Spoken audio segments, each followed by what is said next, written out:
যারা দুটো করে সেন্টার চালান, দুটো করে সরকারি, দুটো করে কর্মরত অবস্থায় আছেন, এদের বিরুদ্ধে আমাদের সরকার কি স্টেপ নেবেন?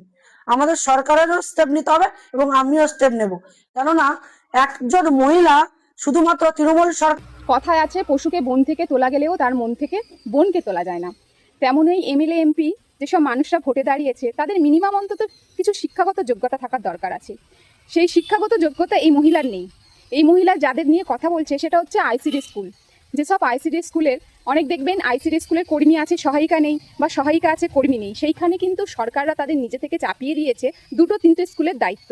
তারা কিন্তু নিজের ইচ্ছায় নেয়নি, সরকার কিন্তু তাদেরকে চাপিয়ে দিয়েছে, বাধ্যতামূলক তাদের দুটো তিনটে স্কুলের ভার বহন করছে।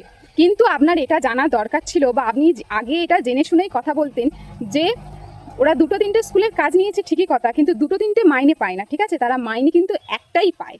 আর একটা কথা বলি, যে মহিলা একটা সরকারি চাকরি করে সে কিন্তু দুটো তিনটে চাকরি কখনো করতে পারে না। ঠিক আছে, আপনি আগে এটা জানুন, তারপরে কথা বলবেন।